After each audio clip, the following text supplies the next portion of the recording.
Mon amour, je t'aime. Son las 6 de la mañana y me da igual. Voy a salir a la calle, voy a ponerme a gritar. Voy a gritar que te quiero de verdad. Con esa sonrisa puesta, de verdad que no me cuesta pensar en ti cuando me acuesto. Pero Aitana, no imagines el resto, que si no, no queda bonito esto. Voy a ir directa a ti. Hola, ¿qué tal? Muy buenos días para algunos, o para otros que otra vez le cortaron la luz o que siguen sin luz todavía en el AMBA o en la ciudad de Buenos Aires.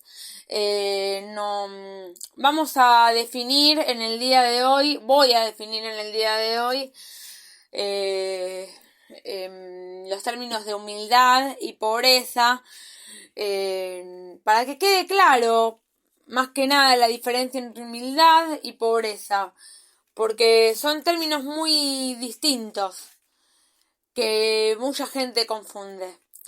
Estamos viviendo en el día de hoy y desde hace un mes en condiciones muy, entre comillas, humildes, en el sentido de que estamos sin luz y sin agua, en el sentido de que no somos pobres, pero estamos conviviendo en condiciones precarias y por eso quiero definir humildad y pobreza. Porque una cosa es ser humilde, que es la virtud que consiste en conocer las propias habilidades y limitaciones y actuar de acuerdo a tal conocimiento. La pobreza es la dejación voluntaria de todo lo que se posee y de todo lo que el amor propio puede juzgar necesario. ¿Pero qué tiene que ver la humildad con la pobreza?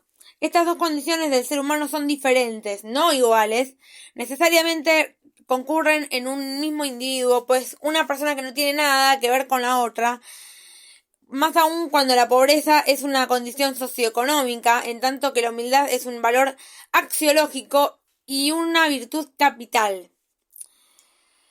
Bien, ¿qué es ser humilde económicamente? La humildad como origen económico es una persona humilde en este sentido, que es alguien que proviene de un hogar de escasos recursos y sin mayores posibilidades de prosperar. Por ejemplo, la frase Juan tiene un origen humilde quiere decir que la persona ha nacido en un seno de una familia de pocos recursos económicos. ¿Qué se gana siendo humilde? Las personas humildes ven la vida como una oportunidad de aprendizaje para todos, reconociendo que, aunque nadie es perfecto, todos podemos trabajar nuestras limitaciones y abrirnos a recibir nuevas ideas, consejos o críticas. ¿Qué consecuencias tiene ser humilde? La humildad produce paz y serenidad, logrando que las personas vivan más felices. Esta también facilita controlar el mal humor y las actitudes inadecuadas, lo que permite mejorar las relaciones con los seres queridos, amados y con los demás. Es como tener un cable a tierra, digamos, ¿no? Tener los pies bien puestos sobre la tierra y no tener tantos humos, tanto ego, tanta ambición.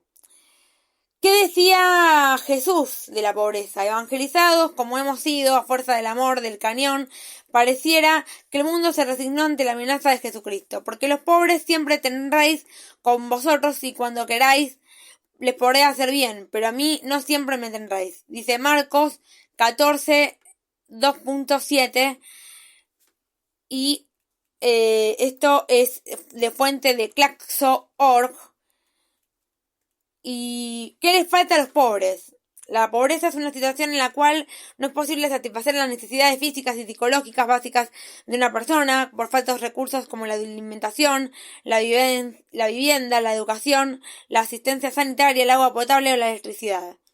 Bueno, en estos casos no somos pobres, estamos viviendo en condiciones humildes, sin agua potable y sin electricidad. Por lo cual, nos va a faltar educación, porque sin agua y sin electricidad nos falta todas las condiciones en las que podemos realmente satisfacer lo más básico, ¿no? El pilar más básico para poder estudiar y bajo la luz, higienizarnos. La luz y el agua es muy necesaria.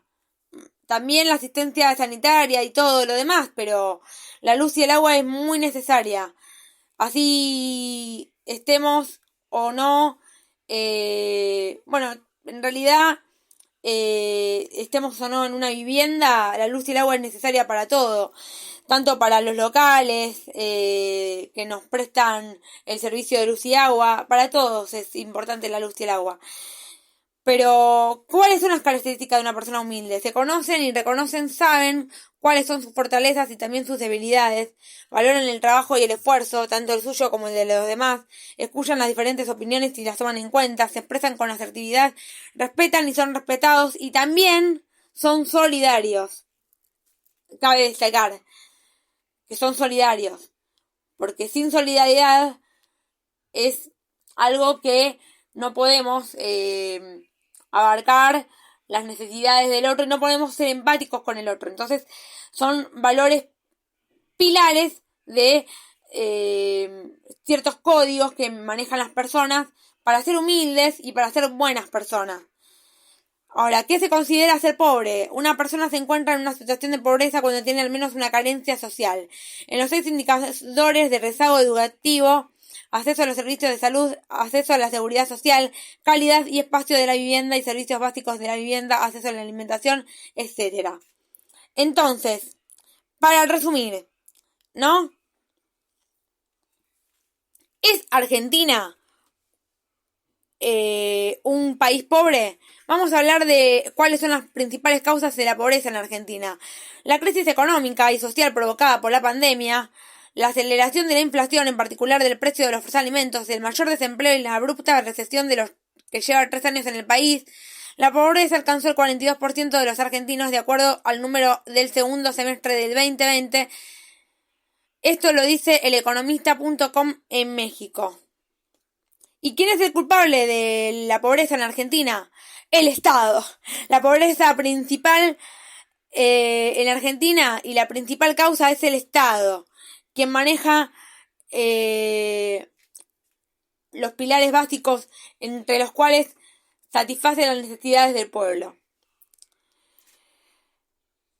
¿Qué porcentaje de pobreza dejó el kirchnerismo? Dice el economista.com.ar. La tasa de pobreza del 36,5% estuvo por debajo del 37,3% con el que cerró el año pasado.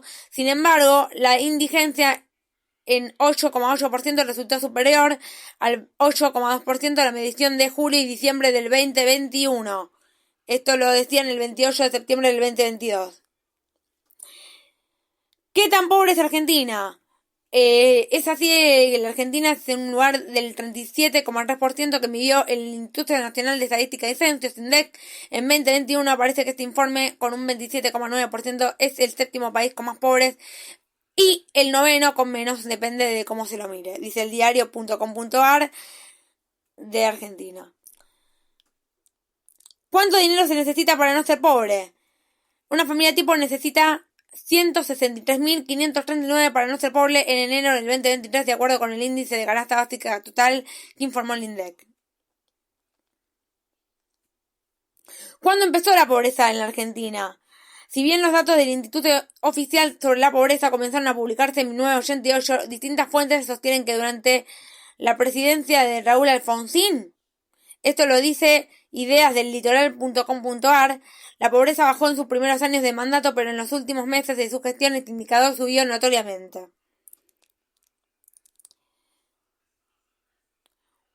¿Cuándo hubo menos pobreza en Argentina? En los 90, Menem logró bajar la pobreza en su primer mandato. Según los viejos datos del INDEC para Gran Buenos Aires, en octubre del 1989 la pobreza llegaba al 47% de la población, mientras que en mayo de 1995, mes en el que se realizaron las elecciones que renovó su cargo, este número llegaba al 22%. ¿Cómo saber si soy pobre en Argentina? Un adulto es pobre cuando gana menos de 41.493 pesos, mientras cae en la línea de indigencia cuando cae en niveles inferiores de 18.360 pesos, se indicó en el informe publicado por la Autoridad Estadística, dice el cronista.com. Bueno, estamos con un delito de lesa humanidad, sin luz y sin agua. Es considerado un delito de lesa humanidad para quienes pagan los impuestos, estar sin luz y sin agua, y para los que carecen de poder pagarlos, estar sin luz y sin agua, es una carencia y un delito de lesa humanidad para la población. Un beso y nos vemos en el próximo capítulo. Voy a mirarte a los ojos, no te voy a mentir. Y como los niños chicos te pediré salir, esperando un sí, esperando un kiss.